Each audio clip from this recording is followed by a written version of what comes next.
Top quality और consistent performance के लिए सिर्फ सिल्वर पंप्स एंड मोटर्स, नाम याद रखना। આપણી સાથે એએમસીના જે લીગલ કમિટીના ચેરમેન છે પ્રકાશ ગુર્જર, તે આપણી સાથે હતા અને તેમણે જે પ્રમાણે જણાવ્યું કે જે મ્યુનિસિપલ કમિશનર છે એમ થેન્ના રસન તેમણે પત્ર લખ્યો હતો અને 24 કલાકની અંદર આ સમગ્ર જે પત્રમાં વિગત લખી હતી, જે જગ્યામાં વિગત લખવામાં આવી હતી, તે જગ્યાની અત્યારે વાત કરીએ કે પોલીસ દ્વારા તેને તોડી પડાશે. પોલીસ અને સાથે એએમસીની પણ ટીમ છે.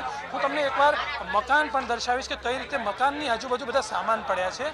તમે જોઈ શકો છો મકાનની જે જમણી બાજુનું જે દ્રશ્ય છે ત્યાં ઉપરની બાજુ અત્યારે આપણે જે તૂટેલો છે તે કેમેરો છે, ત્યાં કેમેરો લગાડવામાં આવ્યો હતો. એક સીસીટીવી કેમેરો છે તે અહીંયા લગાડવામાં આવ્યો હતો અને તે હાલમાં તોડી પાડવામાં આવ્યો છે કે પછી તૂટી ગયો છે તે સવાલ છે. પરંતુ સાથે સાથે અહીંયા હાલમાં જે નીચેની બાજુ અત્યારે હાલમાં જે પોલીસ ઊભી છે, આપણે ત્યાં પણ જઈને તમને બતાવવાનો એક પ્રયત્ન કરીશું કે પોલીસ જ્યાં ઊભી છે ત્યાં અત્યારે અહીંથી સામાન છે તે લઈ જવામાં આવ્યો છે. પરંતુ જે સામાન અહીંયા પડ્યો હતો તે પણ એક વિચાર કરવા જેવી બાબત છે કે આવી રીતના છાપરામાં રહેતા જે લોકો હતા તેમના સામાનમાં ડબલ ડેકર જે વાત કરીએ કે જે ડબલ ખાનાવાળું જે ફ્રીજ હોય છે તે ફ્રીજ અહીંયા ઉપલબ્ધ હતું. તેની સાથે સાથે 10 રૂપિયાની જે પાણીની બોટલ હોય છે.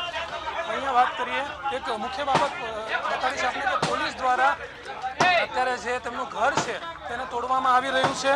અત્યારે લાકડાથી મારીને જે દરવાજો છે એ તાળું મારેલું છે તેને તોડવામાં આવી રહ્યું છે. તમે અત્યારે જોઈ શકો છો ન્યૂઝ કેપિટલ અહીંયા પહોંચી છે અને આ જે દ્રશ્યો છે ખૂબ જ વિચારવા લાયક પણ છે ને અત્યારે અહીંયા સવાલો પણ ઘણા ઊભા થાય છે કે અહીંયા જે પ્રમાણેનું જે તાળું લગાવવામાં આવ્યું હતું અત્યારે તે માટે તોડે છે.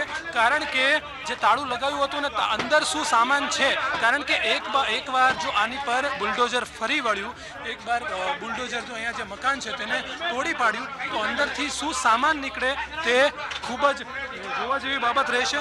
કારણ કે એકવાર તૂટ્યું પછી ખ્યાલ નહીં આવે. એટલે અત્યારે જે પ્રમાણે જોઈ શકો છો હાલમાં કે દરવાજો છે તેને તોડી પાડવામાં આવ્યો છે અને ખોલી દેવામાં આવ્યો છે. તમે દ્રશ્યોમાં જોઈ શકો છો પોલીસ અને એએમસીની ટીમ સિવાય અંદર હાલમાં કોઈને હાજરી આપવામાં આવશે નહીં તેવું કહેવામાં પણ આવી રહ્યું છે. અહીંયા હાલમાં દ્રશ્યો તમે જોઈ શકો છો કે જે પ્રમાણે આપણે અંદર જવાનો પણ એક પ્રયત્ન કરીશું. જે પ્રમાણે અત્યારે પોલીસ દ્વારા અંદર આપણે જઈશું અને પોલીસ પાસે વાત કરીએ જે પ્રમાણે પોલીસ દ્વારા અત્યારે હાલમાં અહીંયા તપાસની કામગીરી સૌ પ્રથમ શરૂઆત કરવામાં આવી છે. કારણ કે અગાઉ પણ મેં વાત કરી કે જે પ્રમાણે જે મિલકત છે હાલમાં તે મિલકતને તોડી પડાશે અને અત્યારે મિલકતમાં શું સામાન છે, શું સામાન કોઈ એવો હોઈ શકે કે જે પોલીસને આ કેસમાં વધારે મદદ કરી શકે. તે માટે અત્યારે અંદર છે વાત કરીએ કે પોલીસની ટીમ અંદર પહોંચી ચૂકી છે. એટલે આપણે અહીંયા સવાલો જે ઊભા થતા હતા તે સવાલો હજી તેમને તેમ જ છે કે આટલા સમયથી અહીંયા વાત કરીએ કે આવી રીતનું બાંધકામ કરવામાં આવ્યું હતું અને જે પ્રમાણે તમે હાલમાં જોઈ શકો છો કે પોલીસ દ્વારા અત્યારે અંદર છે તેને જવા દેવામાં નથી આવી રહ્યા. કારણ કે અંદર સામાન શું હોઈ શકે કે સામાનને અત્યારે વાત કરીએ કે પહેલાં કાઢશે, સામાન કાઢ્યા બાદ જે જેસીબી છે કે બુલડોઝરો છે તે અહીંયા ફરી વળશે. એટલે જે મકાનની પણ હું તમને જે વાત કરતો હતો કે મકાનની ફરતે અહીંયા સીસીટીવીઓ લગાવવામાં આવ્યા છે. તેની સાથે અહીંયા 10-10થી જે પાણીની બોટલો હતી તે પણ બંચમાં અહીંયા પડી હતી.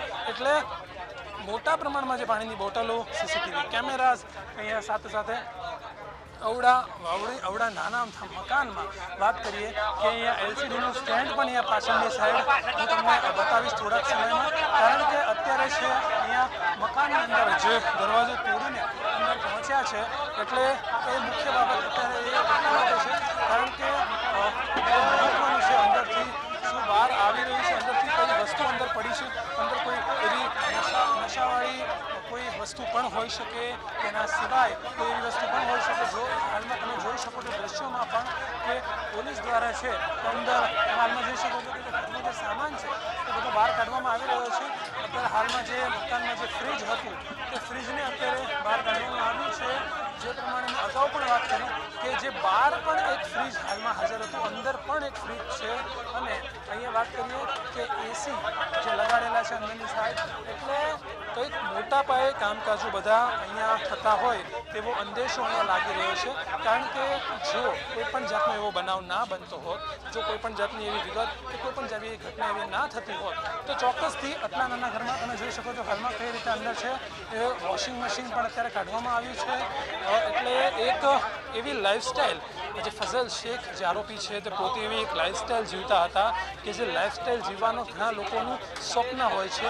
એવી લાઈફસ્ટાઈલ આવા મકાનમાં કે જે કોઈએ વિચાર્યું પણ ના હોય. એટલે અગાઉ જે બનાવો બન્યા છે અને હાલમાં જે આ વખતે બનાવ આપણે એક વિગત એવી પણ સામે આવી છે કે ફઝલ શેખની સામે ઘણા ગુનાઓ છે તે નોંધાયેલા છે, પરંતુ આ વખતે જે આ ઘટના બની હતી કે જે પોલીસની સામે જે ચપ્પા બતાવવામાં આવ્યા હતા અને તે બાદ જે આખી ઘટના છે તેને વિગતે વાત કરીએ કે વિકસાવવામાં આવી અને ત્યારબાદ જે ઘટનાને અંદર જોવામાં આવી, અંદર ઊંડાણપૂર્વક જોવામાં આવી. ત્યારે હાલમાં અંદરની જે બીજો જે સામાન છે, જે અંદર જે તમને કબાટ છે જે મોટો, તે પણ અત્યારે બહાર લાવવામાં આવ્યો છે. પોલીસ દ્વારા અત્યારે કહેવામાં આવી રહ્યું છે કે તમે પાછળની સાઈડ જાઓ, કારણ કે કોઈને કોઈ આ સામાન કાઢતા કોઈ ઘટના કોઈને ભાગીને જે તમે જોઈ શકો છો હાલમાં કે કઈ રીતે અત્યારે